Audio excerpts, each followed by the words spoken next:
आपल्या पुण्यात चांगले शाकाहारी रेस्टॉरंट्स कमीच आहेत नाही का? पण आता नो वरीज, प्रेझेंटिंग पुणेरी विलेज. आपल्या पुण्यातल्या स्वामीनारायण मंदिरासमोरच इथे तुम्हाला मिळेल शांत आणि प्रशस्त जागा, जेवणाची चव ती तर एकदम भारी. प्रत्येक खास तुम्हाला वाह म्हणायला लावेल. ताजे पदार्थ, उत्तम चव आणि पोटभर जेवण यांची गॅरंटी. घरातल्या सगळ्यांसोबत बाहेर जेवायला जायचंय तर मग पुणेरी विलेज तुमच्यासाठीच आहे. काय मग आजच या रेस्टॉरंटला भेट देताय ना?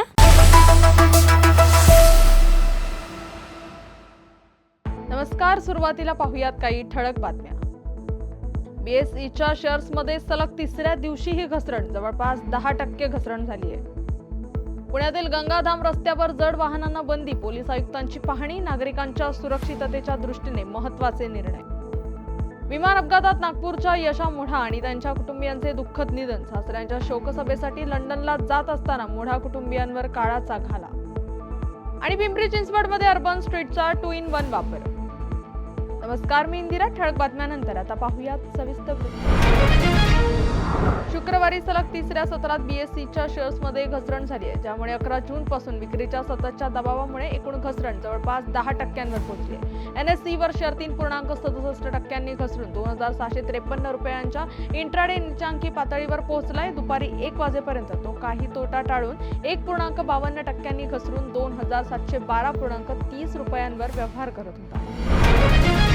पुण्यातील गंगाधाम रस्त्यावर अपघातांचे प्रमाण वाढल्यामुळे पोलीस आयुक्त आणि उपायुक्तांनी रस्त्यांची पाहणी केली आहे. मागील वर्षभरात या भागात 3 गंभीर अपघात झाले असून नागरिकांच्या सुरक्षिततेच्या दृष्टीने महत्त्वाचे निर्णय घेण्यात आले.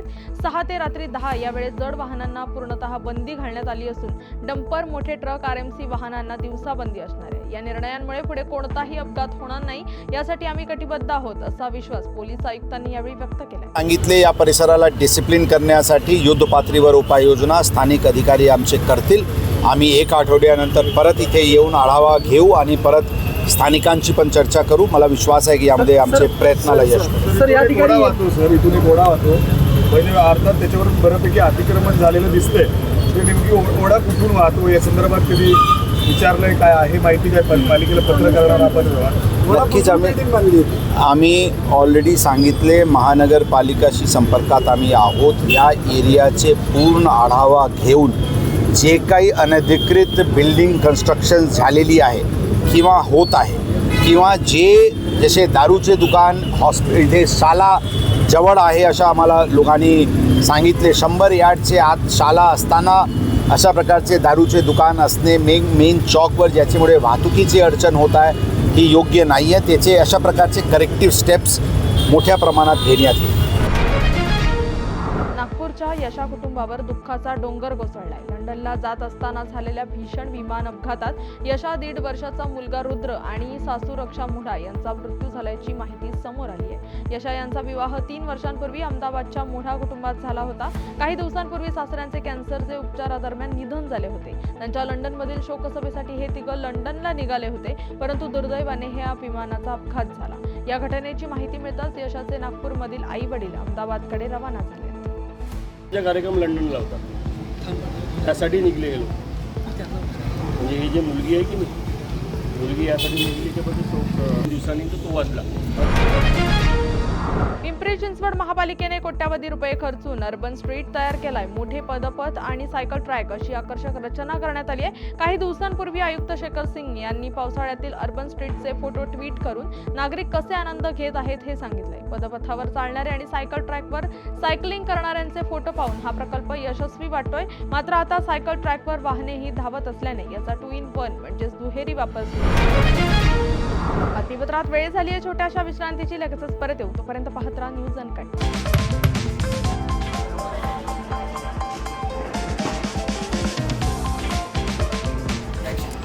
तर या होत्या आजच्या ठळक बातम्या. हा काही रॅन्डम गोंधळ नाही. ब्रेकिंग न्यूजच्या पुढे जाऊन जगाच्या कानाकोपऱ्यातलं अनकट सत्य दाखवणारे आम्ही आहोत न्यूज अनकट. न्यूज अनकट म्हणजे फक्त बातमी नाही, तर प्रत्येक घडामोडी मागचं खरं रॉ ट्रुथ.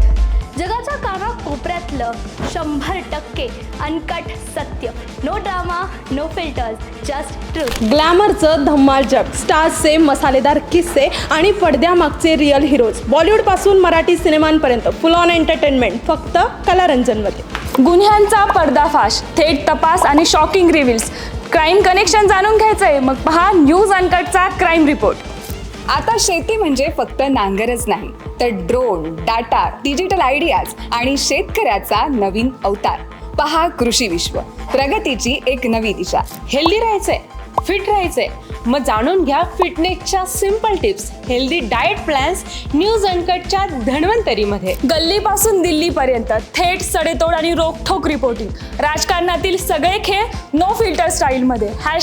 #राजकारण न्यूज अनकटवर. जगाकडे बघण्याचा नवा दृष्टिकोन. ही गोष्ट ऐकलीत का, जी तुम्हाला विचार करायला लावेल? पहा विषय काय.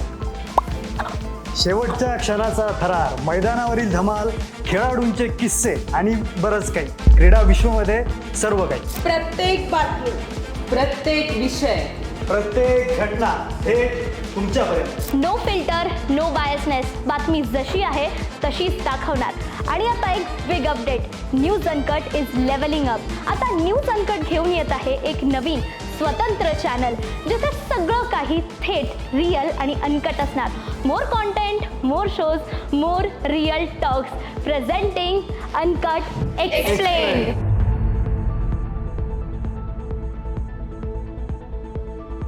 बातमीपत्रात पुन्हा एकदा स्वागत. आता पाहूयात उर्वरित काही महत्त्वाच्या घडामोडी. अहमदाबादमधील भीषण अपघातात मृत्युमुखी पडलेल्या नागरिकांना खासदार सुप्रिया सुळे यांनी भावपूर्ण श्रद्धांजली अर्पण केली आहे. या दुर्घटनेविषयी तीव्र दुःख व्यक्त करत त्यांनी पीडित कुटुंबियांच्या दुःखात आपण सहभागी असल्याचं सांगितलंय. यावेळी बोलताना त्यांनी माजी मुख्यमंत्री विजय रुपाणी यांच्याबद्दलही आपल्या भावना व्यक्त केल्या. विजय रुपाणी आणि माझ्यात कौटुंबिक संबंध होते. आम्ही राज्यसभेत एकत्र काम केलंय. त्यांच्या निधनाने मन हेलावून गेलंय असं सुळे म्हणाले. मी मनापासून झालेल्या घटना ही अत्यंत दुःखदायक आहे आणि त्याच्यात ज्या 250 लोक ऑन द स्पॉट गेलेत, प्लस त्या हॉस्टेलमधलेही काही लोक गेलेत असं कानावर येत आहे. तर फायनल नंबर मला वाटतं आज संध्याकाळी किंवा उद्यापर्यंत पूर्ण क्लिअर होईल. पण अतिशय धक्कादायक घटना आहे आणि त्याच्यात माझे एक सहकारी विजय रुपानीजी गेले. विजय रुपानीजी आणि मी राज्यसभेत एकत्र काम केलं. त्यानंतर रुपानीजी राज्यसभा सोडून मुख्यमंत्री म्हणून गुजरातला गेले. त्यानंतर अनेक वर्ष अतिशय रुपानी फॅमिलीचे आणि आमचे कौटुंबिक संबंध, अतिशय सुसंस्कृत माणूस. त्यामुळे विजय रुपानी त्या क्रॅशमध्ये होते, मला विश्वासच बसत नाही आहे. हे खूप दुर्दैवी आहे आणि मी मनापासून देवाचरणी एवढीच प्रार्थना करेन की त्या सगळ्या कुटुंब ज्यांच्यावर एवढं मोठं संकट कोसळलं आहे त्यांना ताकद देव आणि जे आपल्यातून ह्या दुर्घटनेत गेले त्यांना मनापासून श्रद्धांजली अर्पण. छत्रपती संभाजीनगरच्या बजाज नगरमधील प्रताप चौक परिसरातील मीनाताई ठाकरे मार्केट सध्या अवैध दारू विक्रीचं केंद्र बनलंय. या ठिकाणी रोजच छेडछाड, वाद, हाणामारी सारख्या घटना घडत असल्याने स्थानिक नागरिकांमध्ये तीव्र असंतोष निर्माण झालाय. काल गुरुवारी इथं किरकोळ कारणावरून तिघांनी मिळून एका युवकाला लाथाबुक्क्यांनी बेदम मारहाण केली आहे. या घटनेमुळे पुन्हा एकदा मार्केटमधील असुरक्षिततेचा प्रश्न ऐरणीवर आलाय. अशा घटना दररोज घडत असून महिला आणि मुलींना देखील छेडछाडीचा सामना करावा लागतोय. वाळूज MIDC पोलिसांनी या प्रकरणी कठोर पावले उचलावीत अशी मागणी नागरिकांमधून व्यक्त केली जाते. बीडच्या आष्टी तालुक्यात नुकत्याच झालेल्या चक्रीवादळ आणि मुसळधार पावसामुळे मोठ्या प्रमाणावर हानी झाली आहे. या नैसर्गिक आपत्तीमुळे तालुक्यातील अनेक भागांमध्ये जनजीवन विस्कळीत झालं असून नागरिकांवर संकट कोसळलंय. वादळी वाऱ्यामुळे अनेक घरांचे पत्रे उडाले. घरामध्ये असलेल्या संसारोपयोगी वस्तूंचेही मोठ्या प्रमाणात नुकसान झालंय. वादळामुळे अनेक ठिकाणी विजेचे खांब कोसळलेत, विद्युत तारा तुटल्यात आणि परिणामी वीज पुरवठा खंडित झालाय. या पार्श्वभूमीवर नुकसानग्रस्त नागरिक आणि शेतकऱ्यांनी शासनाकडे तातडीने मदत आणि नुकसान भरपाईची मागणी केली आहे. कामगार एकदम गरीब शेतकरी आहेत आम्ही. आम्हाला मुलीच्या 5 मुली, 1 मुलगा आहे आमचं, ते पण लोकांच्या गाडीवर आहे, डायवर. एकदम नाजूक परिस्थिती. आमचं अख्खं धान्य बिन्ने असं काहीच खायाजोगं नाही राहिलं रात्रीच्या दरून. ते काय टोपल्या त्याच्यात असे माती बिती पडली. आम्ही अक्षरशः उपाशी आहेत. आम्हीच कसं बसं बाहेर निघलो तेव्हा चक्रीवादळ सुटल्याच्या मुळं याने आम्हाला शासनाने आमचे असं तेवढी काळजी घ्यावा. आमचे पत्रे नाही राहिले, धान्य नाही राहिले, सर्व वस्तू फुटल्या तुटल्या घरातल्या. एकदम आम्ही नाजूक परिस्थितीतले माणसं. गॅस बीस त्याचं सर्व वाटवं मसलं दगड बिगड पडून शिनी. आता तुम्ही त्याचं काल आम्ही दुपारी जेवलेले त्याच्यानंतर कुठं मामा जेव्हा म्हणले तरी आम्ही कोणाची तर घास सुद्धा नाही खाल्ल्या. हाय असे अक्षरशः उपाशी झोपले. काय आमची मागणी आम्हाला पक्षी गरीबाला शेतकऱ्याला ऊसतोड कामगार आहेत आम्हाला मदत होतावेळी एवढी शासनाने करावं. ऊस तोडून शिनी आज घर बांधलेलं नाहीच होतं, या वर्षच झालं असं. लोकांचे ऊस मंजुरी करून शिनी त्याच्यात कसलाच पत्रा नाही राहिला, काहीच नाही. कर्ज बाजारी आई माणसं काही सिलकीतले नाहीत, एकदम गरिबीतले येत. आम्हाला जवळजवळ 4-5 लाखाची आमची नुकसान झाली. टीव्ही नाही राहिला, गॅस नाही राहिला, कसलंच काही नाही राहिलं. याने आमची शासनाने काळजी घ्यावं, होता होईल तेवढं गरीबाला मदत करावं. छत्रपती संभाजीनगरच्या सोयगाव तालुक्यातील जरंडी येथील ग्रामपंचायतीने गावातील जिल्हा परिषद शाळेतील विद्यार्थ्यांची पटसंख्या वाढवण्यासाठी पुढाकार घेतलाय. मुलांना शाळेत पाठवा आणि पाणीपट्टी घरपट्टीत सूट मिळवा अशी नवी घोषणा करण्यात आली आहे. पटसंख्या वाढावी यासाठी खुद्द ग्रामपंचायतीनेच पुढाकार घेतला असून यासाठी ग्रामपंचायतीची विशेष बैठक घेण्यात आली. यावेळी गावातील जिल्हा परिषद शाळेत प्रवेश घेणाऱ्या पाल्यांच्या पालकांची पाणीपट्टी आणि घरपट्टी माफ करण्याचा ठराव एकमताने घेण्यात आलाय. जरंडी ग्रामपंचायतीने घेतलेल्या भूमिकेचे ग्रामस्थांकडून कौतुक करण्यात येते. बातमीपत्रात वेळ झाली आहे छोट्याशा विश्रांतीची. लगेचच परत येऊ, तोपर्यंत पाहत राहा न्यूज अनकट. स्पीड, थ्रिल, जोश या साऱ्यांचा थरार म्हणजे सुपर क्रॉस रेसिंग. आणि याच सुपर क्रॉस रेसिंगचे सुपर हिरो ईशान लोखंडे लवकरच येत आहेत आपल्या भेटीला न्यूज अनकटच्या क्रीडा विश्वमध्ये. बातमीपत्रात पुन्हा एकदा स्वागत. आता पाहूयात उर्वरित काही महत्त्वाच्या घडामोडी. बीड जिल्ह्यात झालेल्या चक्रीवादळ आणि मुसळधार पावसाने अनेक भागात मोठ्या प्रमाणात हानी झाली आहे. विशेषतः फळबागांचे मोठे नुकसान झाले असून शेतकऱ्यांचे प्रचंड आर्थिक नुकसान झाले. वादळामुळे अनेक झाडे उन्मळून पडली असून आंबा, लिंबू, संत्रा, डाळिंब, केळी, पपई अशा फळबागा जमीनदोस्त झाल्या. अचानक आलेल्या या वादळी पावसामुळे शेतकऱ्यांच्या मेहनतीवर पाणी फिरले. या पार्श्वभूमीवर शेतकऱ्यांनी प्रशासनाकडे तातडीने पंचनामे करून नुकसान भरपाई देण्याची मागणी केली. जे नुकसान झालेलं आहे, आम्ही जे आता हाताच्या फळाप्रमाणे जपलेली बाग ही आमची वायाला गेलेली आहे. आम्हाला अक्षरशः जेवण जात नाही. तर यासाठी आमचा एवढाच तुम्हाला विनंती राहील की आमचा पंचनामा करून आम्हाला होता होईल तेवढी शासनाची मदत आमच्यापर्यंत पोहोचावी. जालन्याच्या परतूर तालुक्यातील आष्टी येथे 1357 लाभार्थ्यांना प्रधानमंत्री आवास योजनेच्या घरकुलांचे मंजुरी पत्र वाटप करण्यात आलंय. परतूर विधानसभेचे आमदार बबनराव लोणीकर यांच्या उपस्थितीत हा कार्यक्रम पार पडला. यावेळी घरकुलांच्या सर्व लाभार्थ्यांना बांधकामाकरिता मोफत वाळूचे ई-पासचे देखील वाटप करण्यात आले. पंतप्रधान नरेंद्र मोदींच्या संकल्पनेतून देशभरात प्रधानमंत्री आवास योजनेअंतर्गत 4 कोटींहून अधिक कुटुंबांना पक्की घरे मिळाली आहेत. प्रधानमंत्री सूर्यघर योजनेतून देशभरात 1 कोटी कुटुंबांना 300 युनिट मोफत वीज मिळणार असल्याचं आमदार बबनराव लोणीकर यांनी यावेळी म्हटलंय. आष्टी गावामध्ये 2200 लोकांना घरकुलं मंजूर केलेले आहेत.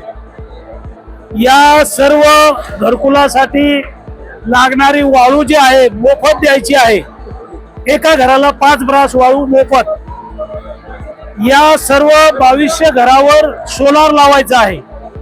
आणि जालना जिल्ह्यातल्या आष्टीची निवड झालेली आहे. आष्टीतल्या सगळ्या 20,000 लोकांच्या किंवा 20,000 लोकसंख्या असणाऱ्या गावात सर्व घरावर सोलार लावायचं आहे. मोफत वीज लोकांना उपलब्ध करून द्यायची आहे. याला सबसिडी आहे, केंद्र सरकारची सबसिडी आहे, राज्याची सबसिडी आहे. आणि या सगळ्या लोकांना सोलार लावायचं आहे. बँका आहेत, पतसंस्था आहेत, पोलीस स्टेशन आहेत, शाळा आहेत, मंदिरं आहेत, दर्गा आहे, सगळीकडं गावात सोलार लावायचं आहे. आणि या गावात जास्तीत जास्त सोलार लावल्यानंतर या गावाला 1 कोटी रुपयाचं बक्षीस मिळेल. ते पैसे आष्टीच्या विकासासाठी द्यायचे आहेत. आज 5,000पेक्षा जास्त महिला आणि पुरुष या कार्यक्रमाला उपस्थित होते. सर्व गाव झाडून पुसून आज या कार्यक्रमाला उपस्थित. गोंदिया जिल्ह्यातून 2 युवक सायकलवरून पंढरपूरच्या दिशेने निघाले आहेत. हरिनामाचा गजर करत हे सायकल स्वार तब्बल 700 किलोमीटरचा प्रवास करतात. त्यांच्या या श्रद्धेचं आणि जिद्दीचं सध्या सर्वत्र कौतुक होतंय. वारीचं वेड बालपणापासूनच होतं. यंदा ठरवलं की चालत नाही तर सायकलनेच विठुरायाच्या दर्शनाला जायचं असा निर्धार सायकलपटू अशोक मेश्राम यांनी न्यूज अनकटशी बोलताना व्यक्त केलाय. दररोज 90-100 किलोमीटरचा प्रवास करून 7 दिवसात पंढरपूर गाठणार असल्याचं त्यांनी यावेळी सांगितलंय. आज गोंदिया से पंढरपुर की और निर्वाण जी के साथ में मैं सफ़र कर रहा हूँ और हमारा रूट रहेगा गोंदिया से भंडारा, नागपुर, वर्धा, यवतमाल, नांदेड़, लातूर से सोलापुर, सोलापुर से पंढरपुर। ये हमारा रन होगा और ये 1 हफ्ते का रन है हमारा पहुंचने का। वहाँ पे 22 तारीख को हम लोग वहाँ पहुँच जाएंगे। और ये गर्मी का भी समय है, आपको सोचना है कि गर्मी में भी हमको साइकिलिंग करना है, बरसात का भी समय है, उस पानी में गीले होते हुए भी हमको साइकिलिंग करना है। ये जो साइकिलिंग रहेगा वो ऐतिहासिक रहेगा, जिसमें गर्मी और पानी दोनों को सहन करते हुए हमको ये सफ़र को पूरा करना है। और मैं ये चाहता हूँ कि गोंदिया के जितने भी लोग हैं अपने स्वास्थ्य को समृद्ध बनाना है, टिकाऊ बनाना है, तो आप रोज़ सवेरे आधा घंटा साइकिलिंग करिए, जिसका आपको किसी प्रकार की बीमारी, बड़ी बीमारी नहीं होगी, जिसमें शुगर है, बीपी है, अटैक है, ये बीमारी से बच जाएंगे।